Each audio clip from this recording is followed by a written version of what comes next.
Hey everybody, Joe Price here. So in this video, I'm going to be showcasing my updated version of the Cannonball Arena. There were some nerfs in 1.3 on PC that prompted me to make these changes, but now the arena is better than ever, and it's especially powerful in expert mode. So this arena can be used to basically crush most of the bosses in hard mode and crush all of the invasions and events as well. And we don't need any gear, we don't need any armor, we don't need any weapons. All we need is just the slime saddle and of course the cannonballs to inflict damage. Now this is true for the mechanical bosses and for Plantera. And once we hit Pumpkin Moon, Frost Moon, and Fishron, we'll be using some of the equips from the earlier bosses. Alright, so let's go check out the arena. Talk a little bit about how it's constructed, and then we'll actually do a playthrough through most of expert mode, hard mode, so you can see this arena in action. So let me just invoke free cam mode here, just to pan down a little bit so you can see the arena in full. So this arena consists of a central cannon here that we're going to be using against most bosses and all of the events as well. And this sends cannonballs directly upwards. A lot of bosses will be hovering directly above us, and the cannonballs will proceed to the space below. And during invasions and events, mobs will spawn down here, so they'll get hit by the cannon fire. So the actual spawn surface is fairly narrow. It's only 16 tiles wide. It doesn't have to be very big for us to maintain maximum spawn rate. And we've blocked all of the spawns outside of the arena with lava. So long as the lava extends to 84 tiles or up to 84 tiles from the player's position on the left and on the right, we'll be able to block all of the spawns outside of the spawn surface. Now, we have a bit of a depth to this lava, but that's only to be able to summon Fishron, because we're in the ocean biome here. If you construct this arena outside of the ocean biome, then of course you don't need to have so much lava. Just a thin layer of lava would be sufficient to block all of the spawns. Now, to protect ourselves against damage, we'll be using the slime saddle, hopping on top of two dummy ghosts. So basically this is what it looks like. Now it has to be exactly two dummy ghosts, we can't use one. And we can get the second dummy ghost to be in this position by teleporting it and hoiking it to this position. So this will keep us protected against all of the bosses and for most of the Pumpkin Moon and Frost Moon events. So while we sit here being all protected, we'll be able to fire the cannon and kill off any of the spawns and a lot of the bosses, but some of the other cannons will be used to inflict damage to certain bosses. Like for instance, when it comes to the twins and when it comes to the destroyer, we'll have to use the side cannons or the top cannon as well. Now, one last thing before we actually do this little playthrough. When it comes to constructing this arena, we can construct it immediately after entering hard mode, the moment that we finish the pirate invasion. We don't have to kill any bosses or anything like that. The pirate invasion will give us access to the pirate NPC, and we'll be able to purchase the cannons and the cannonballs from the pirate NPC. We need a bit of cash. We need about 3-4 platinum to have a good number of cannonballs, but platinum is really easy to come by in hard mode, especially such a small quantity. Yeah, there are teleporters, and you can only get teleporters once you beat the first mechanical boss, but we actually don't need to have two superimposed dummy ghosts to fight the mechanical bosses. We only need to do that for the Frost Moon and Pumpkin Moon events. So when the first boss is beaten, we can add the teleporters and construct the arena as shown. Now I'm going to provide a link in the description box to schematics for this arena if you want to construct it for yourself. I'll also provide a link in the description box to a world download. So that way, if you actually want to try this arena first before constructing it, you're welcome to do so. Alright, so up next, I'll be doing a playthrough, and the rules for the playthrough are simple. Initially, I'll start off with absolutely no equips, and I'll only use the cannonballs to inflict damage. So that'll be the case for the 3 mechanical bosses and for Plantera. Then when I get to Pumpkin Moon, Frost Moon, and Fishron, I'll limit myself to just gear that I can obtain from the hard mode boss drops from this arena, and anything that can be purchased from NPCs or any pre-hard mode gear, just to show you how ridiculously powerful this arena is and how it makes progression through expert mode, hard mode, a piece of cake, all the way up to the lunar event, that is. Alright guys, so enjoy the mini playthrough, and feel free to download the world at the end.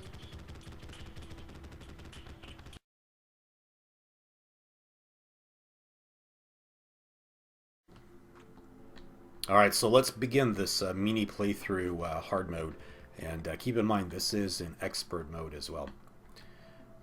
Alright, so nighttime, I decided to remove all the gear just to show you that it's possible to do these fights without any gear equipped.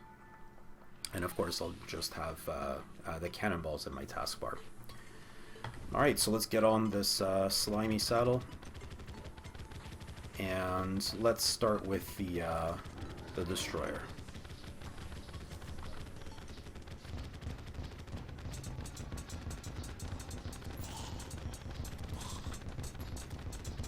Just use free cam mode here to stabilize the camera.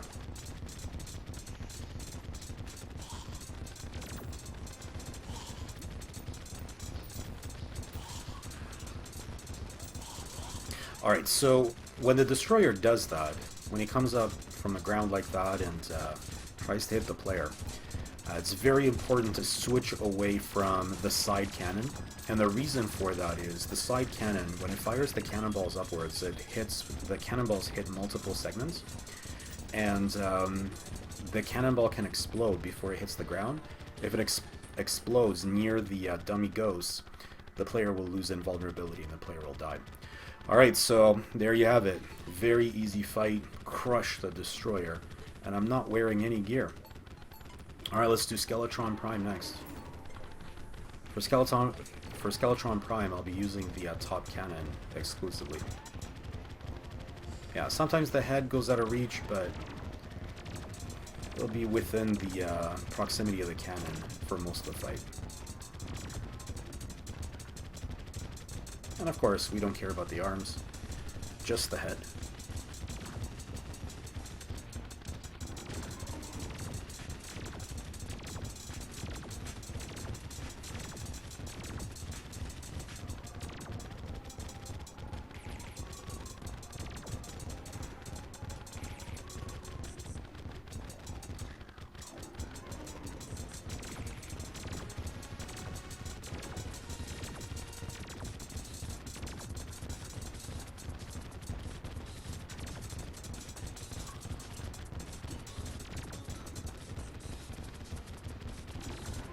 There we go.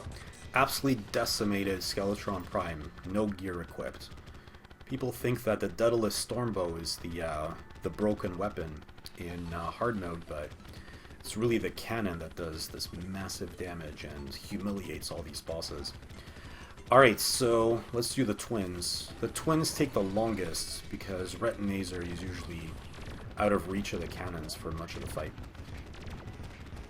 Alright, so here we'll be using the side cannons primarily, for the first part of the fight at least.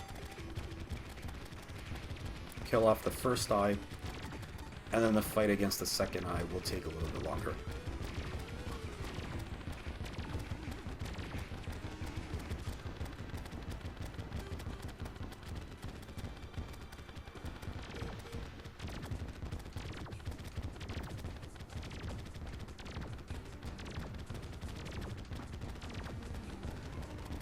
Transformation.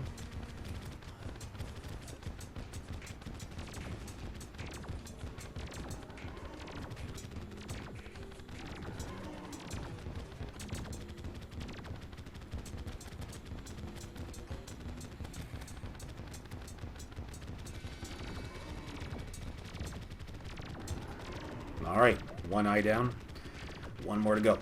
So the second eye, unfortunately, is out of the reach of the cannon fire. So we're gonna have to wait until he charges. So he'll always charge 4 times. So then we'll take the opportunity using the side cannon to hit him.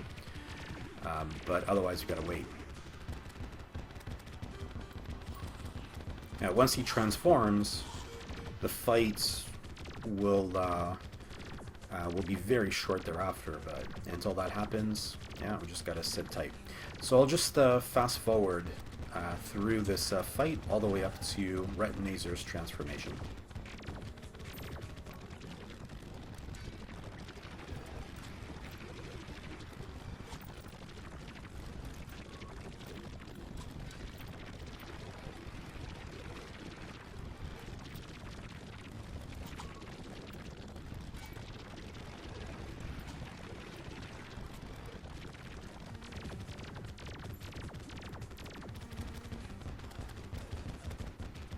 Alright, so he finally transformed, and now he's going to hover directly above us, well within the reach of cannon fire. Moves to the side, we'll use the side cannon. Just like that, crushed him. Yeah, so that fight is the one that takes the longest, but still very straightforward, and again, no gear equipped whatsoever. Alright, so once the mechanical bosses are down, now we just wait until the Plantera bulb starts spawning. Now we can speed things up by creating our own artificial jungle, and I have one created directly below. Just move the camera, down, and we see that there's already a Plantera bulb that spawned here. So basically, I'm gonna teleport to this short hoik track, and as I pass through, while I'm on the slime saddle, I'll hit a pressure plate. It'll it'll actuate all of these jungle blocks, and it'll break the bulb in doing so. Then when I get to the teleporter, I'll hit the pressure plate. That'll deactuate all of the blocks, and it'll send me right back to the arena.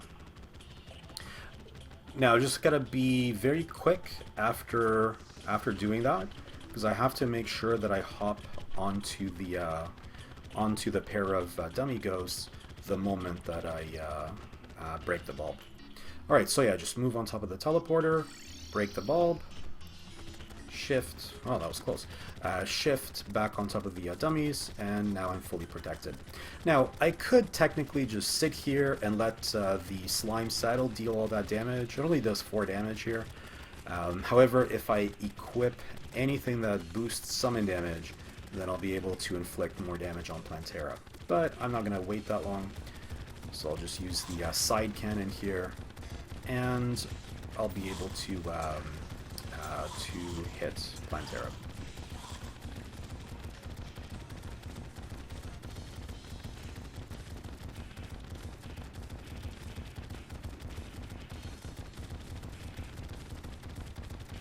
Yeah, even when fully enraged like this, Plantera stands no chance.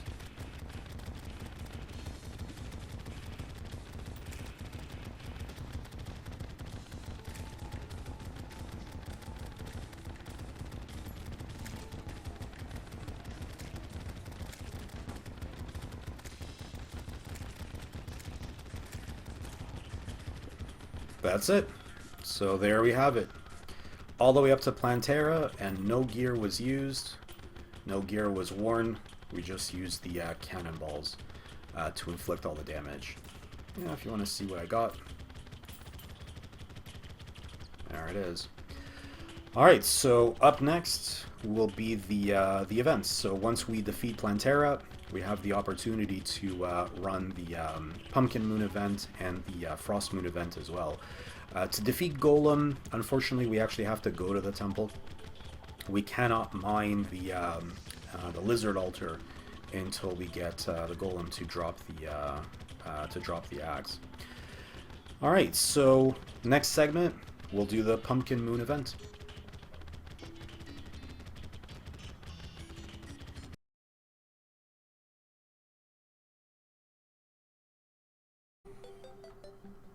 Alright, so up next, the Pumpkin Moon. Now, this time around I have some stuff equipped. Because of all the hallowed bars that drop from the mechanical bosses, I crafted the hallowed set. And I'm equipping a pre-hard mode accessory, the Warding Obsidian Shield here. I'm getting 56 defense. Some defense is important for reasons that'll become clear once we get started. Alright, so just replenish my cannonballs here, and we'll get this event started.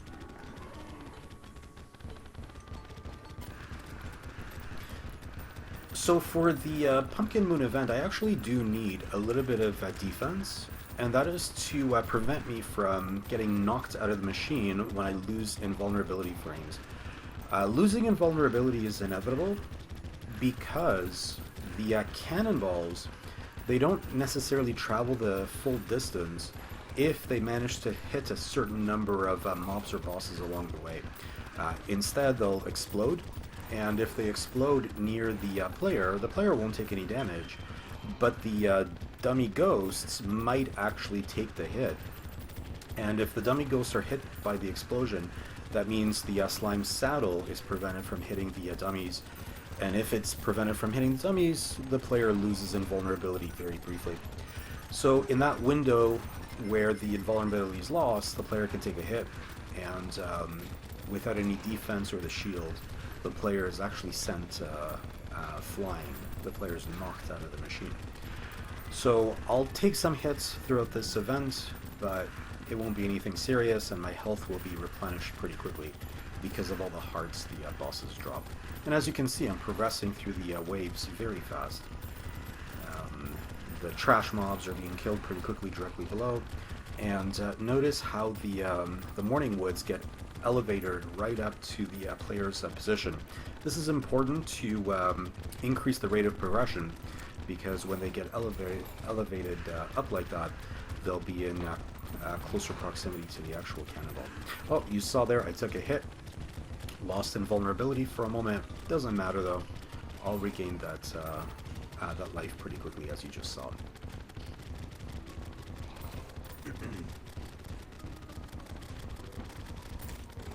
Yeah, so now just waiting until we hit wave 15. Wave 15 is usually reached anywhere between 9:30 and 10 p.m.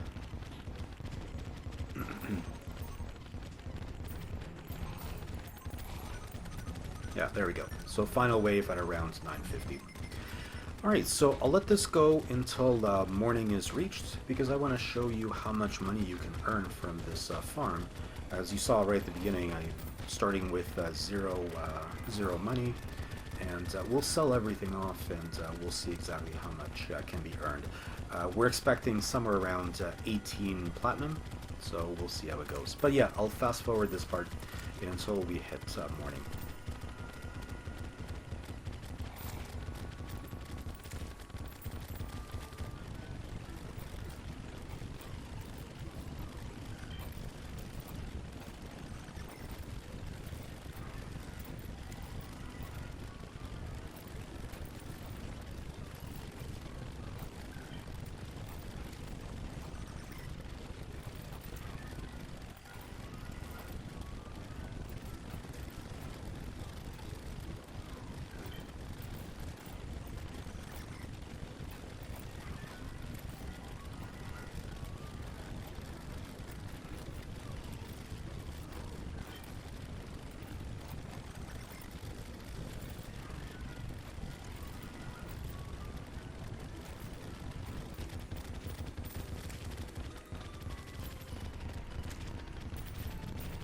Alright, so that takes care of the event.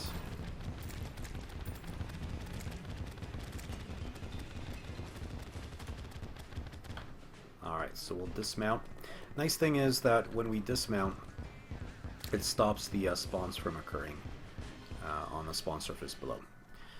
Alright, so in terms of platinum produced, just straight up gold drops, we usually get around 8 platinum. We usually end up defeating a little bit over 100 of the bosses during the event, and we can sell off these additional drops for a lot more cash. Now the Pumpkin Moon, or I should say the Cannonball Arena, I usually like to add to it a teleporter here to bring in a merchant NPC, just like that, so I can conveniently sell off all of these drops. So we'll do so. We'll sell the wood as well, even though it's no value, just to clear out space here.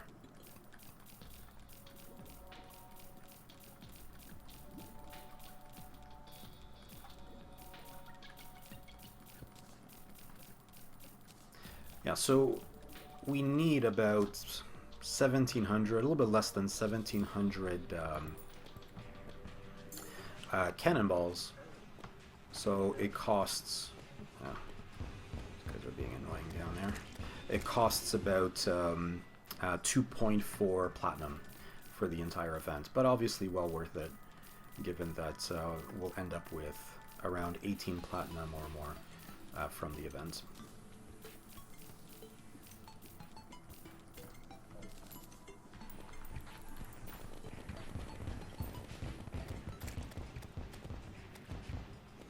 Again, kill off those guys that just spawned.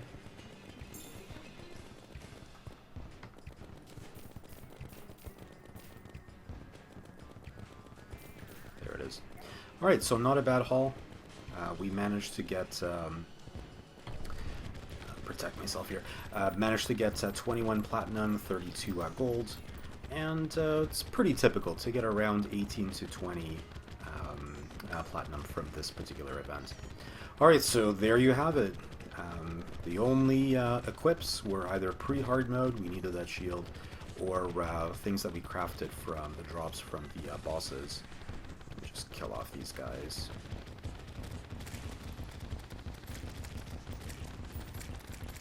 There we go. Yeah, we can continue doing this pirate invasion as well.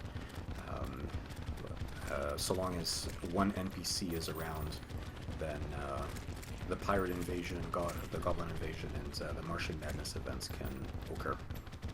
Okay, in any case, that wraps up the Pumpkin Moon run. So up next is Frost Moon.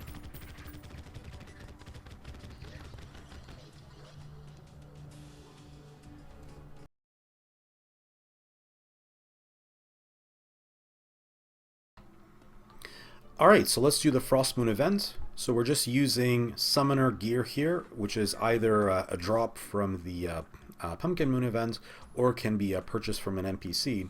And we're using the Raven Staff, another drop from the Pumpkin Moon event.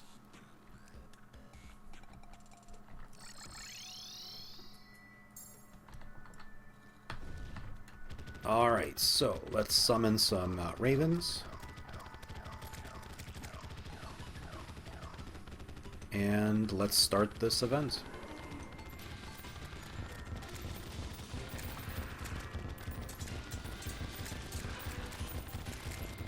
Now the Frost Moon event, it's a little bit more difficult to progress through some of the later waves, specifically because the Ice Queens tend to rove around quite a bit.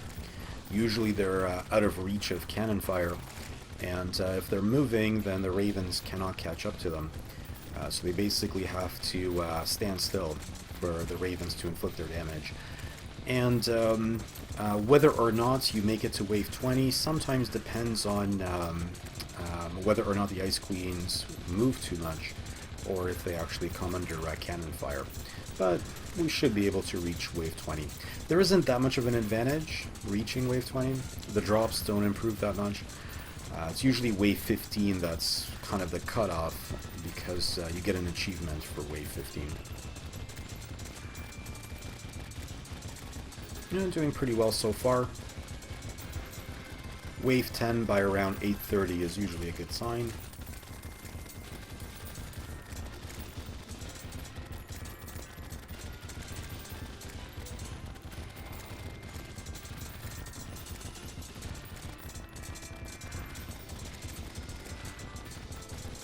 Alright, so Wave Queen time, or Ice Queen time I should say, Wave 11.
Alright, so that gives you a sense of how annoying these ice queens can be.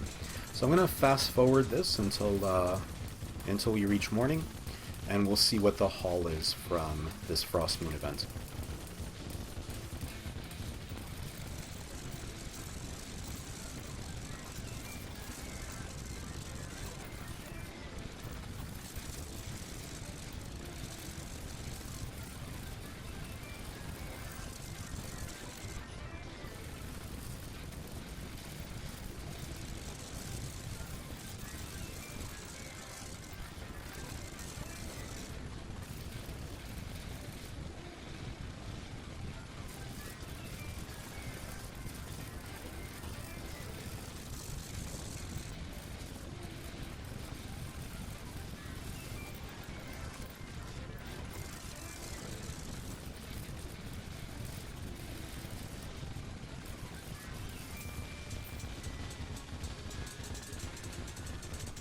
Alright, so we managed to actually hit wave 20 by 4:30.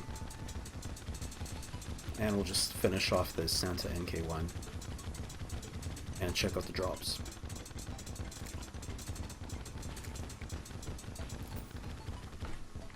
Okay. And should be some drops below here.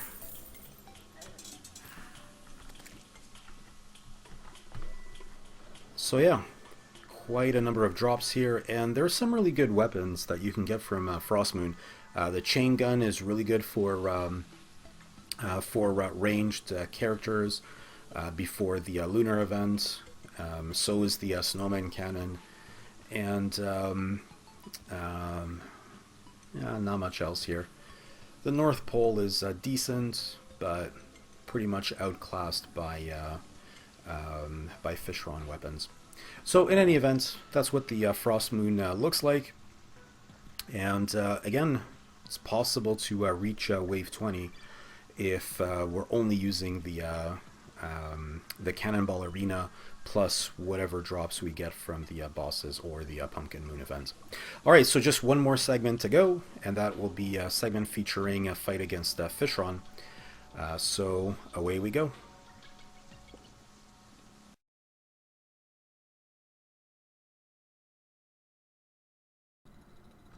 Alright, so in the final segment of our playthrough, we're going to fight Duke Fishron.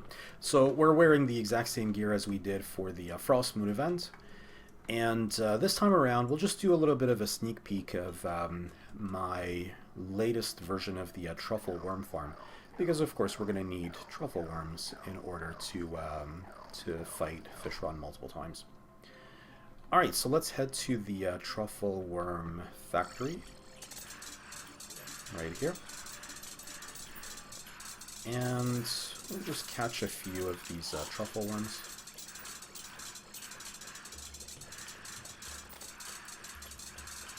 This new version of the truffle worm farm will allow us to do some pretty serious money farming. We'll be able to generate about 50 platinum per hour, which is better than any other available farm currently.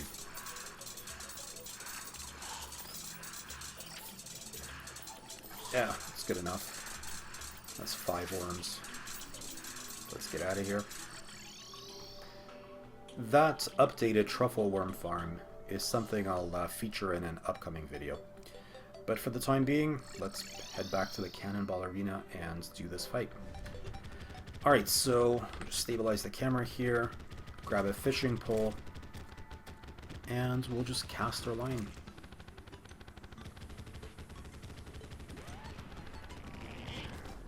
Alright, we'll just let the ravens take care of Fishron.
And that's it.